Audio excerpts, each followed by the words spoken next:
Welcome to Family History Mysteries, a podcast that tells the stories uncovered through family history research, the unexpected stories of everyday people. I am an avid family historian who has been compiling my family tree for over 15 years, with nearly 20,000 people recorded in my trees. And please put a review on my podcast. That will certainly help in getting the word out there and creating more listenership. Shorts episode number 20, Duped. John Longmore stated that his wife duped him when he filed for divorce in November 1938. George McFarlane Beaconsfield Longmore was born on the 19th of April 1886 in Antrim, Ireland. He enlisted in World War I and was a lieutenant in the East African Ordnance Department. He married Edith Jean Pearce in May 1920 in Durban, South Africa when he was 33. Edith stated she was 27 on their marriage certificate when in fact she was 40. They married in the Church of England. At the time of their marriage, George was a civil servant and Edith was a hospital nurse. They had a daughter, Grace Eileen Longmore, on the 30th of August 1922 in Mombasa, Kenya. By 1928, George and Edith were living in Manly, New South Wales, but by 1933 only George was listed at the same address and Edith was living at Parramatta. In Sydney, on the 6th of July 1931, George wrote, "He hereby undertakes to remit to my wife, Mrs. Edith Jane Longmore, at her address every alternate Friday, starting on the 11th, the sum of £4.10, this being the amount in accordance with my present salary, mutually agreed upon during our separation." So that explains why George and Edith were living at separate addresses. In a letter George wrote to Edith on the 12th of March 1934, it states, "My dear Edie, I write to you to express my desire to again live with you. Cannot we now reconcile our differences and once more come together?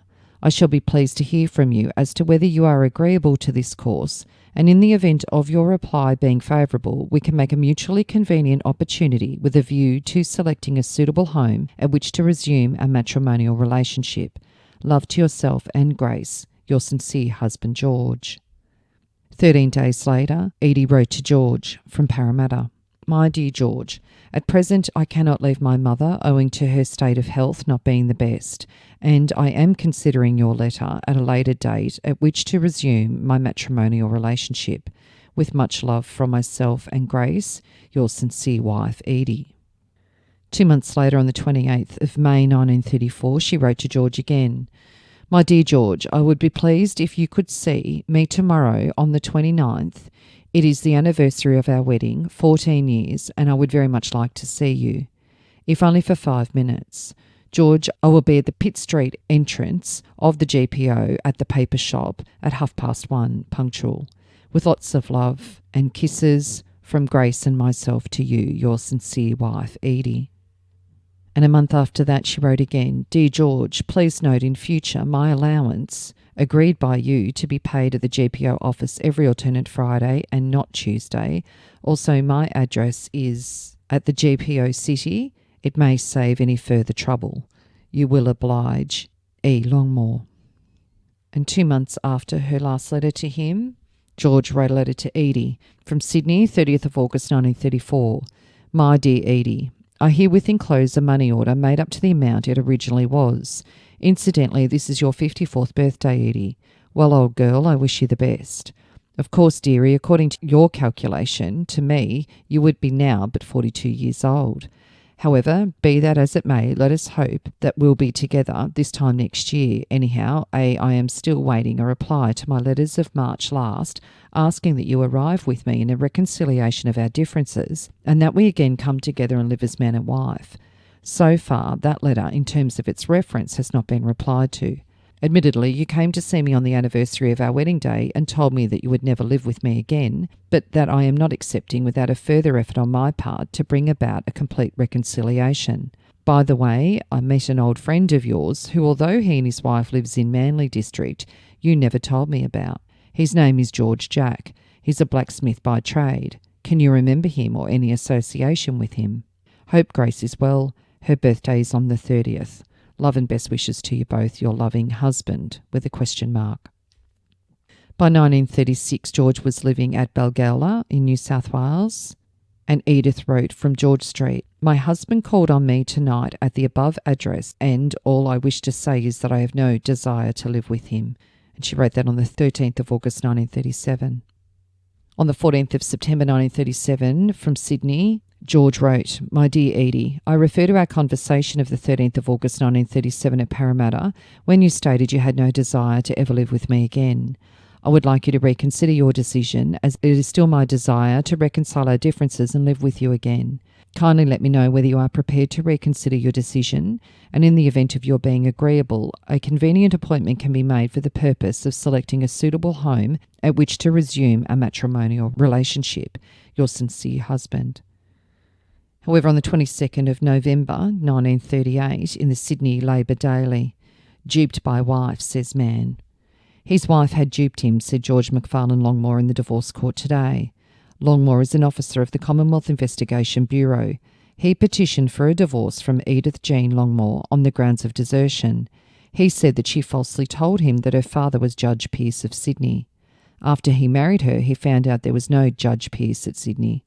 She said that she was 23, but I found out after the marriage that she'd put her age back 12 years. Wealthy people in Nairobi, South Africa, were related to her, she told me. In 1921, his wife came to Australia and he received 2 cables. One signed Dad and said that a baby was born to them, and the second signed Edie, stating the baby had died. Mr. J.J. Lynn for the petitioner: "We will show that there was no child at all. She showed me a mound in the cemetery and said that our baby was buried there. I could find no registration of birth nor death certificates and no record at the cemetery," said Longmore. Mrs. Longmore denied her husband's allegations. And in the Sydney Daily Telegraph on the 22nd of November 1938, "Lies told by his Australian wife in South Africa before their marriage led to their separation," said a man in the divorce court yesterday. George McFarlane Beaconsfield Longmore, native of Ireland, now an officer in the investigation branch of the Commonwealth Attorney General's Department, asked for a dissolution of marriage from Edith Jane Longmore, formerly Pearce, on the grounds of desertion. He met her in Africa in 1914, he said, when he was a civil servant in British East Africa. She said that she was an Australian nurse travelling with a family. She told me her father was Judge Pearce of Sydney and the owner of a station in Australia. Longmore then said, "Our daughter was born later in Mombasa and my wife again came to Sydney and I followed her in 1925. I next found that my wife had put her age back about 12 years when we first met." Mrs. Longmire told Mr. Justice Boyce yesterday that she was born in August 1881 and is now 57. She also admitted that she was now 58 and was 40 when she was married, although her age shown on the marriage certificate was 27. She was asked, "Did your husband know your age?" She said, "No, he did not ask me." Mrs. Longmore said that her father was a coach builder. She had not described him as a judge, but told her husband they called him that because of his white hair. She denied that she told her husband a series of lies. The case was adjourned. The next article discussing the case says, claims his wife housemaid, not college pupil. His wife told him that she had been educated at Brighton College, but subsequently he found out she'd been a housemaid there. Mrs. Longmore said that her husband had formed a friendship with another woman whom she had ordered from her house. She was also asked, "The marriage certificate states you are a hospital nurse?" She said, "I was a nurse at Callan Park, which is an asylum near Sydney." "Were you educated at Brighton College?" "I was a housekeeper there." "What was your father?" "A coach builder." "Did you tell your husband that your father was Judge Pearce?" "No, I said people called him Judge." "Did you get your letters addressed to Miss Pearce, care of Judge Pearce?" "No." Mr. Lynn then produced an envelope addressed to the witness, care of His Honour Judge Pearce.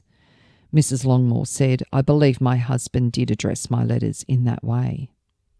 So on the 24th of November 1938, the Sydney Morning Herald had announced that the hearing was concluded of the suit between George McFarlane Beaconsfield Longmore for the petition of divorce from Edith Jane Longmore, formerly Pearce, alleging desertion of 3 years or upwards. The suit was defended by the wife, who denied the desertion. His Honour answered the questions in favour of the husband and made a decree nisi. And after the divorce, there were a couple of articles, one on the 27th of November 1938 in the Sydney Truth. Strange story of woman's imaginings, Federal Investigation Officer's tale of marriage. A story of the velds of Uganda and Kenya, of a woman's alleged imaginings and fantastic exaggerations, was unfolded in the divorce court last week. Mrs. Longmore returned to Australia in 1923, with Mr. Longmore following in 1926. In Sydney, the parties first lived in a house at Manly, which Mrs. Longmore said her father owned. One day, Longmore said he was surprised to see a man at the door collecting the rent. He got another shock when he met his father-in-law, who evidently was a coach builder. The man laughed heartily when he said that he'd been put forward as a judge. Longmore solemnly stated that Mrs. Longmore took him to a cemetery, pointed to a little mound of clay as the burial place of their child, and wept copiously. Investigations disclosed that there was no record of birth, death or burial of the infant. On July the 11th, 1931, Longmore returned home to find that his wife had gone. And despite his continuous requests, his wife refused to return. Mrs. Longmore denied that she led her husband to believe that her relatives were owners of valuable property. On the contrary, she declared that the boot was on the other foot. She had complained of her husband's absence from home. She alleged she'd frequently seen Longmore in the company of Mrs. Reed, and that Mrs. Reed, on an occasion when Longmore met her, had brazenly waved her handkerchief to her. Longmore, however, according to his wife, committed grave indiscretions, and he brought Mrs. Reed home on one occasion. Longmore was unaware on this occasion that Mrs. Longmore was at home. She'd secreted herself behind a door and observed the couple. She said that Longmore had put his arm around Reed. "Had Mrs. Reed a husband then?" asked the judge. "I don't know much about her," answered Mrs. Longmore. So who was Edith Jane Pearce? Well, she was born on the 20th of August 1880 in Parramatta, New South Wales. She was the daughter of James Rayson Pearce, a coach builder as mentioned, and Henrietta Mappin, known as Emily. Edith was the second born of 12 children. Edith's great-grandfather, George Pearce, was a convict. He was sentenced to a life term in New South Wales. His sentence was initially to be executed at New Sarum on the 12th of March 1808 for a felony of stealing bills and notes to the value of £150 from the dwelling house of Mr. Thomas Spencer at South Wraxall. He was imprisoned in the hulks on the 7th of April 1808 and was respited during His Majesty's pleasure on the 26th of September 1808 at the age of 19. He was sent on board the Indian on the 30th of June 1810 and arrived in New South Wales on the 16th of December 1810. He married Clara Palmer, herself the daughter of a convict, in 1812 when she was only 14. They had a son, Edith's grandfather, in 1832, but George died in 1834, aged only 44. After the divorce, George Longmore married again to Gladys Irene Reed in Manly, New South Wales in 1939, and it sounds quite likely this is the Mrs. Reed that was referred to in the newspaper reports on the divorce. He was 53 and Gladys 46.